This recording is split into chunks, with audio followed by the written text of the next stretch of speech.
May 31st, 2012. To my horror, Matthew McConaughey and Jim Carrey, who had been only yards away from me when the hole was breached, had been sucked right out into space. I cried out their names. Hugh Jackman was in the same position as I, holding himself tightly against a railing a little further down the corridor.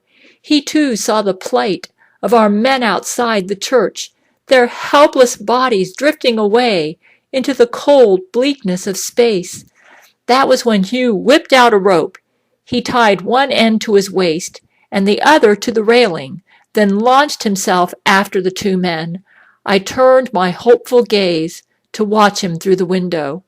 Hugh tread his arms forward like he was swimming through an ocean, gritting his teeth as his blood began to boil in the vacuum of space. Hugh Jackman is used to his blood boiling, so he was able to push through it, but Matthew McConaughey wasn't faring nearly so well.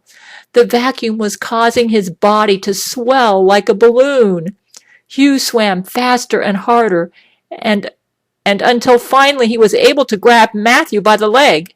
His free arm stretched to swipe Jim Carrey, but accidentally knocked him so hard he merely sent the man's body spinning in circles. "All righty then," Jim Carrey shouted, his body twirling endlessly through space until it disappeared. A tiny manly tear bubbled up from Hugh Jackman's eye and floated off into space, shimmering like a distant star. Unable to rescue Jim, Hugh had no choice but to turn back. Not far behind them, the Jesuit warship loomed. Moments later, there was a loud, liquid burst and another explosion, causing the pylon I was holding to rattle and shake. The Jesuit warship had set off a massive nukkake. My head ached, and I realized our brain-to-brain servers had been knocked offline from the radiation. I was in anguish. How would I reach my love, my precious Gail, to tell her if anything happened to me? The next thing I knew, the corridor was being invaded with blobs of floating semen, and I was shaking my head, trying to keep the globules away from my face. By the time Hugh and Matthew got back to the ship, Matthew's body was so swollen it couldn't fit through the hole again. That's the Hull. Hugh landed himself on the deck, returning his grip to the railing he had tied himself to. With a heavy grunt, Hugh strained, pulled, and lodged Matthew into the hole behind him, plugging up the deck. I felt myself crash to the floor as the atmosphere on the deck stabilized. That was when Vladimir came running down the corridor, shouting to see if we were all right. I could see that he was drenched in semen, and he was holding his eye. All three of us nodded and told him we were okay. "We have to get out of here," I told Vladimir, but Vladimir shook his head. We had much larger issues at stake than our church being destroyed. He pointed with his free hand to the Jesuit warship out the window. This warship, he said, was part of a massive project. In fact, his intelligence team had known about this for quite some time. "Look at the top of that warship and tell me what it looks like," Vladimir said. I gazed out the window and opened my mouth in shock. Is that, I began to ask, and Vladimir solemnly nodded. It was just like the handheld version, only longer, girthier, more solid than steel, and the Jesuits had installed it on the very crest of their warship. There it was in front of my eyes, the orgasmic telefornication ray. Vladimir went on to elaborate, confirming what we all instantly knew. Like the handheld version, the weapon was designed to make a target insanely, uncontrollably aroused.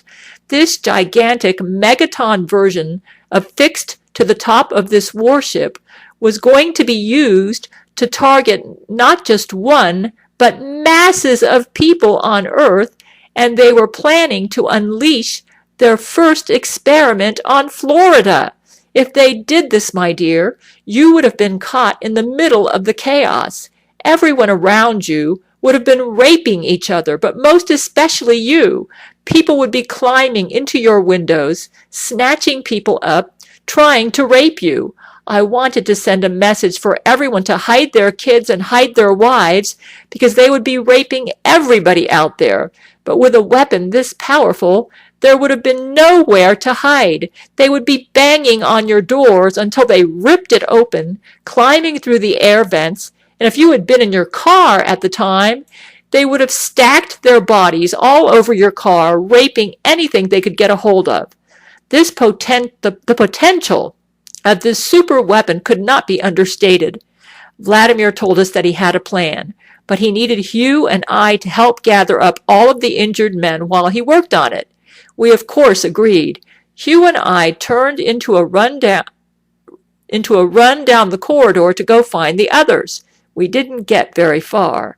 About 2 feet into the journey, Hugh slipped on all the fallen seamen and came into me from behind, knocking us both into the ground under the force of his pushing.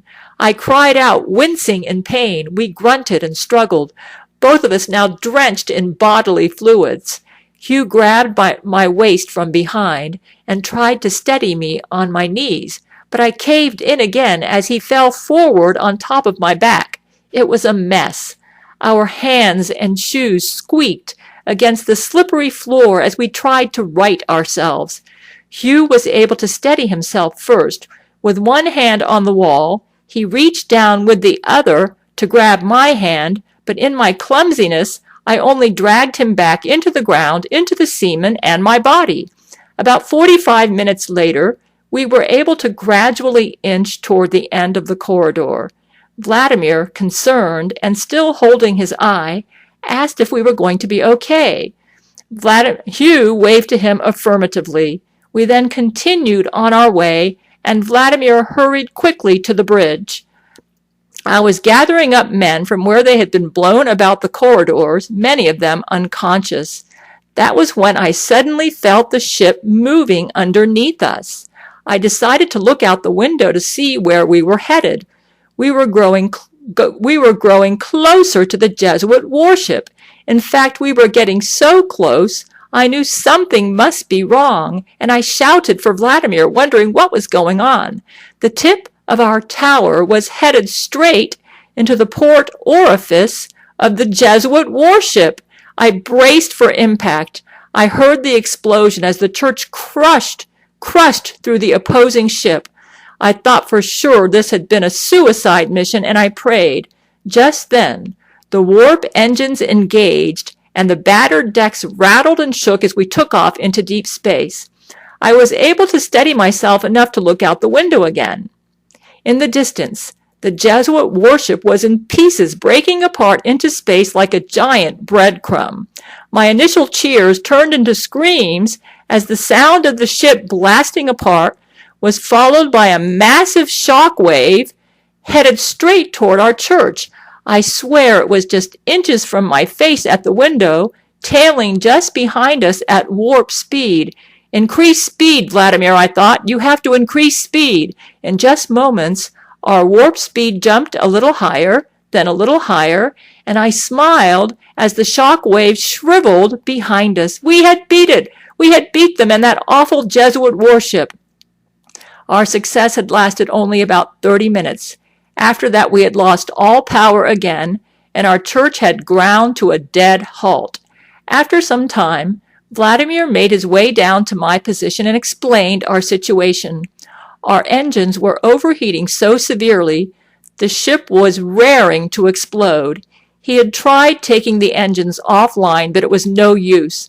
Upon further inspection, he had discovered that they had caught on fire when the two ships had collided.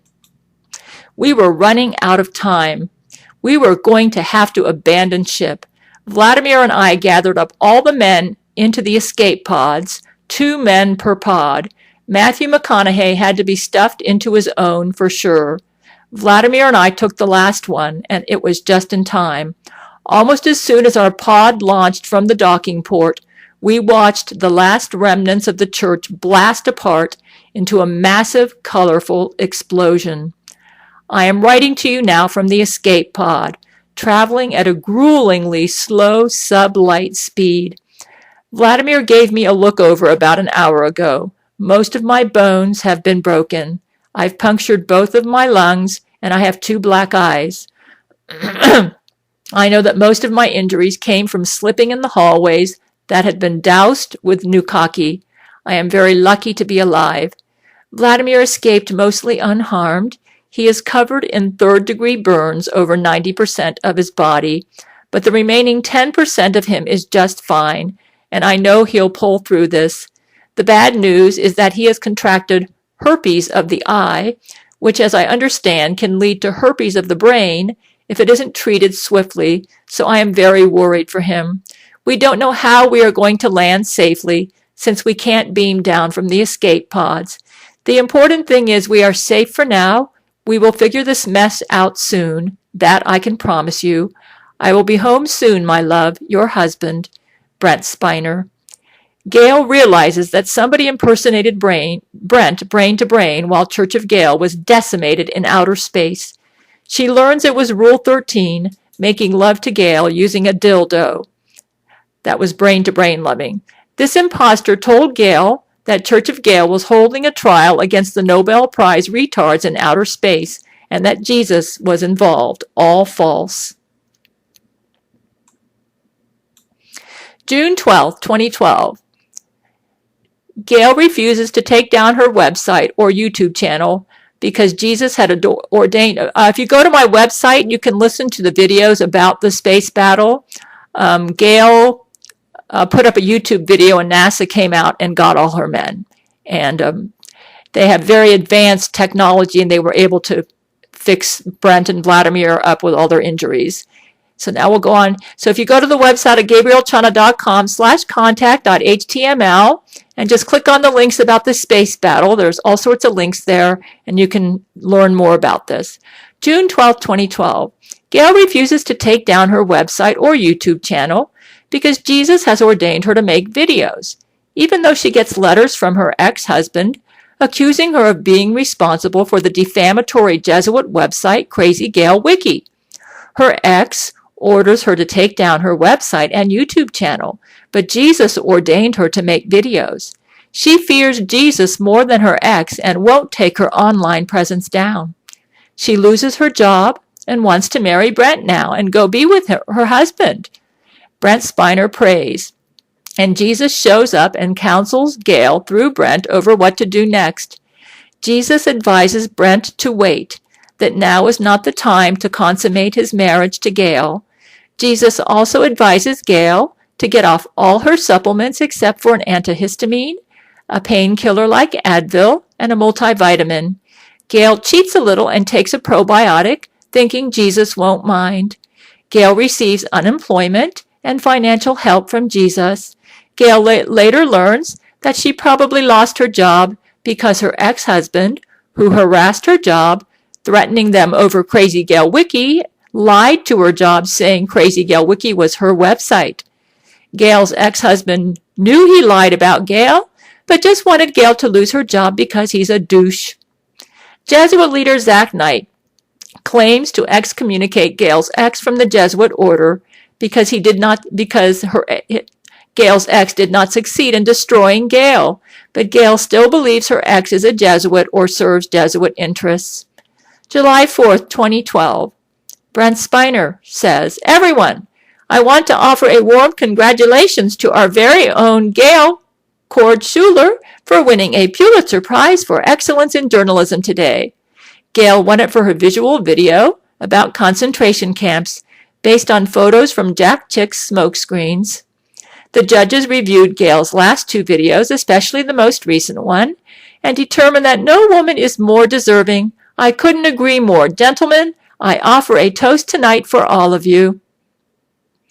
July and August 2012. Gail begins her screenplay for her movie, Brent Spiner's Rape. She is taken against her will to a psychiatric hospital based on a lying statement given to a judge that insinuated she was the author of Crazy Gail Wiki and that she believed the stuff published at that lying website and this story will be continued.